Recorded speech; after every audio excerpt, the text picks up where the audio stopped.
Sir, I'm not letting you hurt yourself on my range. That rifle will put you on your back, and I'm not dealing with that liability.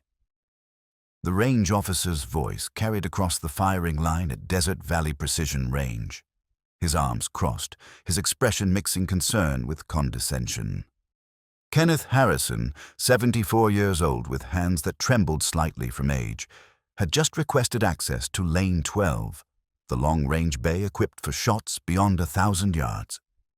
He'd brought his own rifle, a .338 Lapua Magnum, a weapon system that generated over 30 foot-pounds of recoil energy.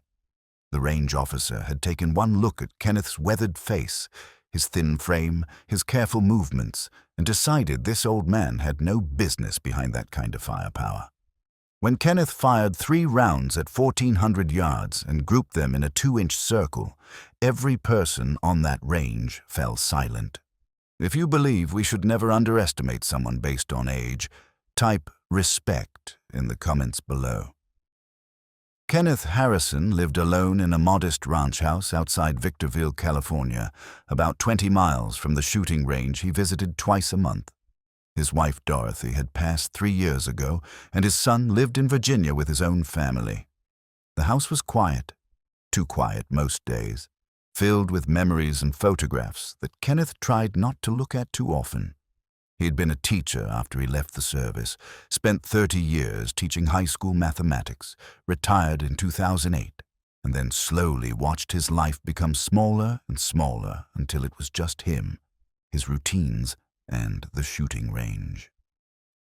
The range was the only place Kenneth felt like himself anymore, the only place where his hands, which shook when he poured coffee or signed checks, became steady and sure. The only place where the fog of age lifted and he could access the person he used to be, even if just for a few hours. He didn't talk about his past. People weren't interested in old war stories, and frankly, most of his service wasn't something he wanted to remember. But behind a rifle, with his eye to the scope and his breathing controlled, that was different. That was sacred. The morning of November 3rd started cold, the desert air crisp and clear. Perfect shooting weather. Kenneth had loaded his truck the night before, his custom .338 Lapua Magnum, built on an Accuracy International chassis with a Schmidt & Bender scope. Hand-loaded ammunition that he'd developed himself, each round precisely measured and assembled. His shooting bag, his data book with decades of notes, his range finder. Everything he needed for a morning of long-range precision shooting. He'd been coming to Desert Valley for 5 years, ever since Dorothy got sick, and he needed something to occupy his mind during her treatments. The range had a 1,000-yard bay and, for an additional fee, access to the 1,400-yard extended range. Kenneth usually had it to himself. Not many civilian shooters had the skill or equipment for that distance. But today, when he arrived, there was a new face behind the counter. The regular rangemaster, Tom, had always treated Kenneth with quiet respect. They didn't talk much, but Tom understood. He'd been Army himself, did a tour in Iraq, and he recognized something in Kenneth even though Kenneth never spoke about his service. But Tom wasn't there today. Instead, there was a younger man, maybe 35, with the kind of muscular build you got from gym work rather than hard labor, and the confident swagger of someone who thought he knew everything about firearms because he'd taken a few courses and watched a lot of YouTube videos. "Help you?" the new range officer asked, barely looking up from his phone. "Kenneth Harrison. I'd like to reserve Lane 12 for the extended range." Now the man looked up, his eyes taking in Kenneth's appearance, the thin frame, the weathered face, the slight tremor in his hands as he set down his membership card. "Lane 12? That's our 1,400-yard bay. You sure you don't want one of the closer lanes? We've got a nice 100-yard pistol bay." "I'm sure," Kenneth said quietly. "I've been shooting Lane 12 for 5 years." The range officer pulled up Kenneth's account on the computer, scrolling through with a skeptical expression. "Huh. You're right. Looks like you've got history here. But, sir, I've got to ask, what are you shooting?" .338 Lapua Magnum. The man's eyebrows shot up. Sir, that's a serious weapon system. Generates about 35 foot-pounds of recoil. No offense, but you're what, 70-something? That rifle could hurt you. We've got liability concerns here. Kenneth felt the familiar flush of embarrassment, the shame of being judged by his appearance rather than his ability. I've shot this rifle many times. I know how to handle it. I'm sure you think you do, but... The range officer stood up, his body language shifting to something more authoritative. Look, I've been doing this job for 3 years. I've seen guys half your age get knocked around by magnums. I've seen shoulders dislocated, collarbones broken. And I mean this respectfully, you're an elderly gentleman. I can't in good conscience let you shoot a weapon that powerful. Tom has never had an issue with it. Tom's not here today, I am. And my job is to keep people safe, even if that means protecting them from themselves. He softened his tone slightly, the way you might speak to a confused child. Why don't you try something smaller? We've got rental rifles. Nice .308s. Much more manageable. You can still shoot long range, just with a weapon system that's appropriate for your... He paused, searching for the diplomatic word. For your situation. Kenneth stood there for a long moment, feeling every one of his 74 years. This was the cost of age, the constant battle against being dismissed, being patronized, being treated as less capable, simply because his body showed the wear of time. He could argue. He could demand to speak to a manager. He could show this young man the calluses on his shoulder from decades of shooting, the data book that proved his skill.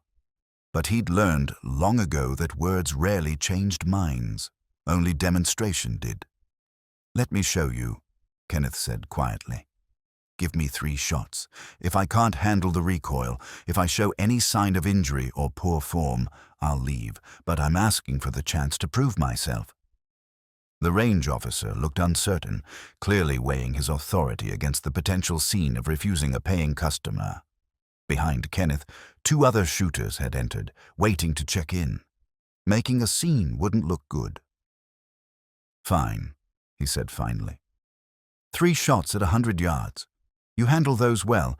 Maybe we talk about extended range. I don't shoot at 100 yards, Kenneth said, his voice still quiet but carrying an edge now. I shoot at 1400. Sir, be realistic. 3 shots at 1400 yards. That's what I'm asking for.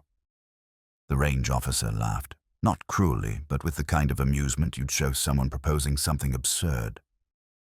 Old-timer, no offense, but do you even know how difficult 1400 yards is? That's almost a mile. Wind drift at that distance, bullet drop. It's advanced shooting. Most people can't even hit the target. I'm aware. You're aware. The range officer shook his head, but Kenneth could see him calculating. 3 shots, the old man fails, learns his lesson, and goes home. Clean resolution. All right, 3 shots at 1400, but I'm spotting for you, and at the first sign of trouble, recoil issues, safety violations, anything, you're done. Understood? Understood. They walked to lane 12 together, the range officer carrying Kenneth's rifle case with exaggerated care, as if it might explode. Kenneth moved slowly, his knees protesting, his back stiff from the drive. He knew how he looked, frail, uncertain, someone who should be at home in a recliner, not at a long-range shooting range with a Magnum rifle. Lane 12 was at the far end of the facility, isolated from the other shooting positions. The 1400-yard target was a steel silhouette, barely visible even with binoculars, set against the desert hillside. The range officer set up his spotting scope while Kenneth assembled his equipment with practiced efficiency. His rifle came out of the case, the custom .338 Lapua gleaming in the morning sun. It was a beautiful weapon, hand-fitted, every component selected for precision. He'd built it himself over the course of a year, each piece chosen and assembled with the care of someone who understood that at extreme range, every detail mattered. That's quite a rifle, the range officer admitted. his tone suggesting he was surprised Kenneth could afford such equipment. Must have set you back 20 grand. Something like that. Kenneth set up his shooting mat, his rear bag, his front rest. His movements were slow but methodical, the routine so ingrained that his body performed it automatically. He pulled out his data book, a worn notebook filled with decades of information, handwritten entries in careful script. Wind tables, ballistic data, environmental factors, every shot he'd taken at this range documented with scientific precision. The range officer watched with growing unease. "Sir, you seem to know what you're doing, but I have to ask. When's the last time you shot at this distance?" 2 weeks ago. "And how did you do?" 4-inch group. 5 shots. The range officer's expression suggested he thought Kenneth was lying or delusional. A 4-inch group at 1,400 yards would be exceptional for anyone, let alone a 74-year-old man. "Uh-huh. Well, let's see how today goes." Kenneth loaded 3 rounds into the magazine. The 338 Lapua cartridges were massive, each one hand-loaded with 300-grain Sierra Match King bullets, enough powder to send them downrange at over 2,700 feet per second. He chambered the first round, the bolt sliding forward with mechanical precision. Then he settled into position. This was the part where age dissolved, where the tremor in his hands disappeared, where Kenneth Harrison, the elderly retiree, became someone else entirely. His breathing slowed, automatic and controlled. His body found the correct alignment, his shoulder pocket accepting the rifle butt, his cheek weld consistent and firm. Through the scope, the target appeared, a dark silhouette against the tan hillside, dancing slightly in the mirage. Kenneth's eyes tracked the mirage pattern, reading the wind with an expertise built over 50 years. Southwest wind, 8 to 10 miles per hour at the firing point, stronger at mid-range, maybe 12. Light and variable at the target. His hands moved to the turrets, making adjustments. Click, click, click. Elevation for the 1,400 yards, compensation for the 2,800-foot altitude, temperature correction, then windage, not just for the wind at the firing point, but for the layered winds between him and the target, the accumulated drift over 1.4 seconds of bullet flight. "Jesus, how many adjustments are you making?" the range officer muttered. Kenneth didn't answer. His finger found the trigger, settling into the perfect position. His breathing stopped at the natural pause. The world narrowed to the reticle, the target, the tiny corrections his body made automatically to account for his own pulse, his own micro-movements. The shot broke. The 338 Lapua roared, a thunderous crack that echoed across the desert. The recoil, 35 foot-pounds of energy, slammed into Kenneth's shoulder. But his body absorbed it perfectly, the result of thousands upon thousands of rounds fired with proper form. He didn't flinch, didn't move, just rode the recoil and immediately returned to the scope to watch for impact. Through his spotting scope, the range officer said nothing. Absolute silence. Kenneth worked the bolt, chambering the second round. Same breathing pattern, same trigger press, same perfect recoil management. The rifle fired again. More silence from the range officer. Third round. Chamber, settle, breathe, press. The final shot echoed across the range. Kenneth cleared his weapon, set it down carefully, and slowly got to his feet. His shoulder didn't hurt. There was no injury, no sign of distress. Just the satisfied warmth of a job done correctly. The range officer was staring through his spotting scope, his face pale. That's impossible." "What did you see?" Kenneth asked quietly. "All 3 shots. Center mass. There." He looked up at Kenneth, his expression completely transformed. "They're touching. All 3 holes within 2 inches of each other, at 1,400 yards. He shook his head slowly. "Sir, I've been running this range for 3 years. I've seen competition shooters, former military, people with $50,000 setups. Nobody, and I mean nobody, shoots groups like that at this distance. Behind them, a voice called out, "That's because Kenneth Harrison isn't nobody." They both turned. Walking toward lane 12 was an older man, maybe 65, wearing a faded Marine Corps cap and walking with the distinctive gait of someone with a prosthetic leg.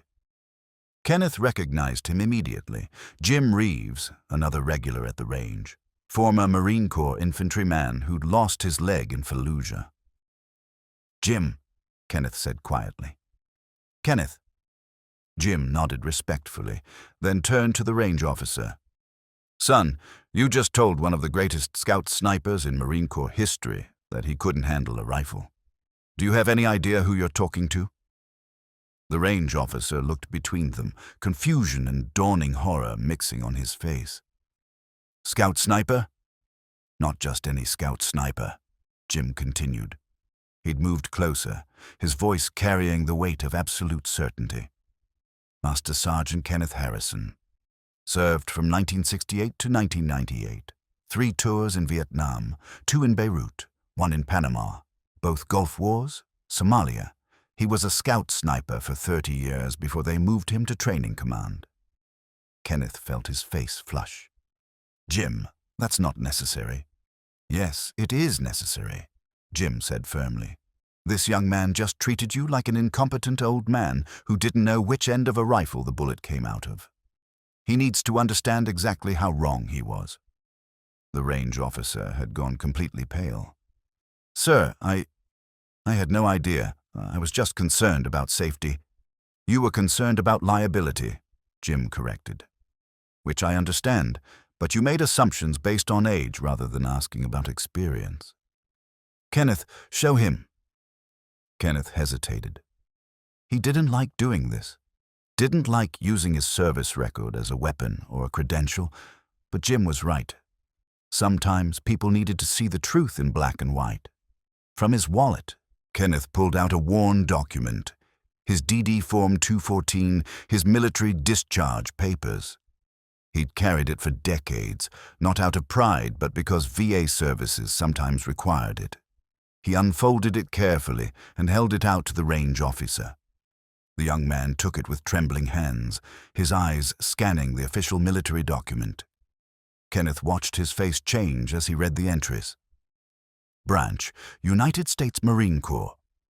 Rank, Master Sergeant, E8. Military Occupational Specialty, O317. Scout Sniper. Years of service, 30. Decorations, Silver Star, Bronze Star with Valor, Purple Heart. 2. Navy Commendation Medal with Combat Fire. Numerous others, but it was the handwritten note at the bottom, added by Kenneth's commanding officer at retirement, that made the range officer's hands shake. MCT Harrison, 187 confirmed kills across 6 combat deployments, longest recorded kill, 2,637 meters, Operation Desert Storm, 1991. One of the most accomplished snipers in USMC history. The DD-214 slipped from the range officer's fingers. 2,637 meters. That's almost 2,900 yards. That's not possible. It was possible, Kenneth said quietly, picking up his discharge papers and refolding them carefully. It was also necessary. Iraqi artillery officer directing fire on Marine positions. I had the only rifle capable of that shot, and the only experience to make it count. The range officer looked like he might be sick. "Sir, I don't know what to say. I'm so sorry. You looked... I looked like an old man," Kenneth finished gently. "Because I am an old man. You weren't wrong about that. But being old doesn't erase what I learned, what I can still do. It just means my body takes longer to do it. But that group you just shot is worse than what I used to shoot," Kenneth interrupted. 20 years ago, that would have been a 1-inch group. My eyes aren't as sharp. My hands aren't as steady. My body doesn't tolerate the cold like it used to. I'm slower at everything. But the knowledge is still there. The skill is still there. Diminished maybe, but not gone. Jim spoke up again. Kenneth's being modest. He still shoots better than 99% of people half his age. He just doesn't talk about it because that's not who he is. He comes here twice a month, shoots his groups, keeps his skills sharp, and goes home. Doesn't brag, doesn't seek attention, just maintains his craft. The range officer was struggling to compose himself. Master Sergeant Harrison, I need to apologize. What I did, not letting you shoot, treating you like you were incompetent, that was wrong. It was disrespectful, and it was stupid.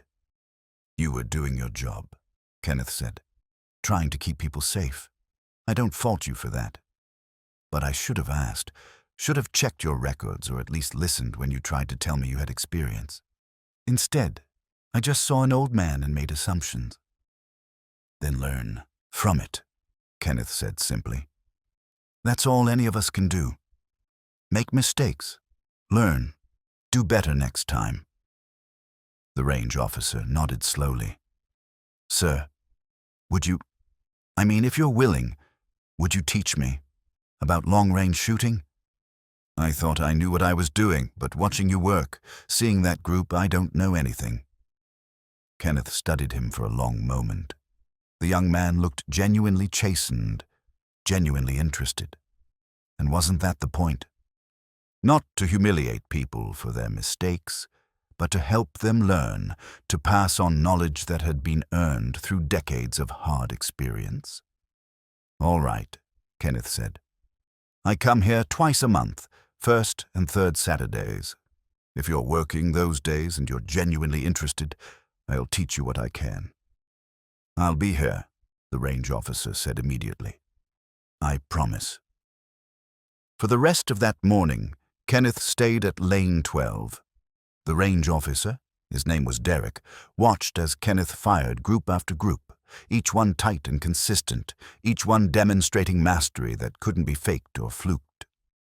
Other shooters heard what was happening and came to watch, drawn by the story of the old veteran who'd been dismissed and then proven himself in dramatic fashion.